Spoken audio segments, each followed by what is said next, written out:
Assalamualaikum warahmatullahi wabarakatuh.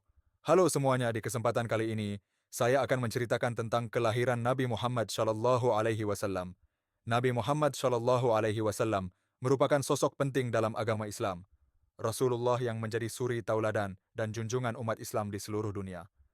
Nabi Muhammad merupakan nabi terakhir yang telah menyempurnakan ajaran nabi-nabi sebelumnya.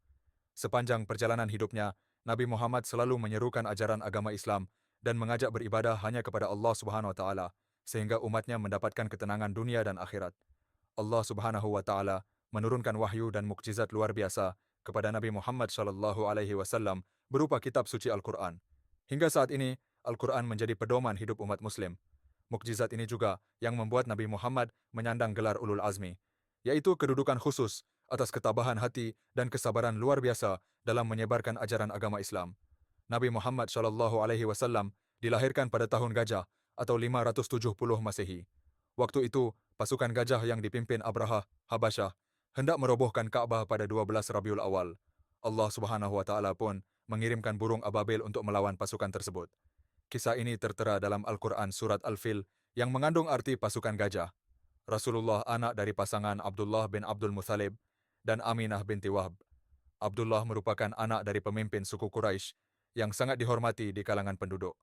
Pada tahun itu, Nabi Muhammad SAW yang lahir di Makkah dibesarkan sebagai anak yatim lantaran sang ayah wafat sebelum ia dilahirkan. Setelah menghabiskan beberapa tahun bersama sang ibu, Nabi Muhammad SAW tinggal bersama kakeknya Abdul Muthalib. Abdul Muthalib sangat menyayangi cucunya. Ia senantiasa berdoa dan mengucapkan rasa syukur kepada Allah atas kelahiran Nabi Muhammad SAW. Kemudian, sang kakek menyerahkan bayi Muhammad kepada ibu susu yang berasal dari Bani Sa'ad bin Bakar, Halimah binti Abi Zuaib. Saat itu Halimah dan rombongannya pergi ke Makkah dengan harapan sang cucu tumbuh di lingkungan pedesaan yang bersih dan berbahasa Arab fasih. Awalnya, rombongan Halimah menolak tawaran tersebut lantaran mengharapkan imbalan. Meskipun demikian, Halimah menyatakan kesediaannya menyusui bayi Muhammad dan membawanya ke pemukiman Bani Sa'ad selama 4 tahun. Halimah memulangkan bayi Muhammad kepada ibu kandungnya saat menginjak usia 5 tahun dan kembali memulai kehidupannya bersama sang ibu dan kakeknya. Namun, tidak berselang lama, Aminah wafat ketika Rasulullah berusia 6 tahun karena jatuh sakit. 2 tahun kemudian Abdul Muthalib menyusul kepergian Aminah. Nabi Muhammad SAW yang telah kehilangan 3 orang terkasih, akhirnya tinggal bersama pamannya Abu Thalib. Abu Thalib dikenal sangat dermawan, meskipun hidup serba kekurangan. Bersama pamannya, Nabi Muhammad pergi berdagang ke negeri Syam hingga sukses menjalankan bisnisnya. Di tengah perjalanan bisnisnya, Nabi Muhammad SAW dipertemukan dengan seorang rahib bernama Nastur, yang mengungkapkan adanya keistimewaan dalam dirinya.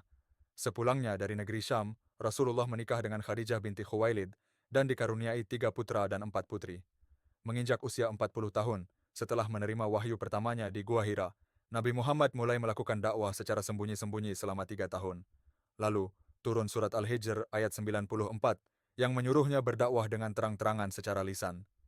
Sejak saat itu, Rasulullah terus melanjutkan dakwahnya, menyebarkan ajaran Islam hingga akhir hayatnya. Melalui sejarah lahirnya Rasulullah, semoga Muslim di dunia dapat mengambil hikmah dan senantiasa mengamalkan ajarannya. Terlebih setiap tanggal 12 Rabiul Awal, umat Islam memperingati Maulid Nabi Muhammad. Tahun ini, Maulid Nabi Muhammad akan diperingati pada 28 September mendatang.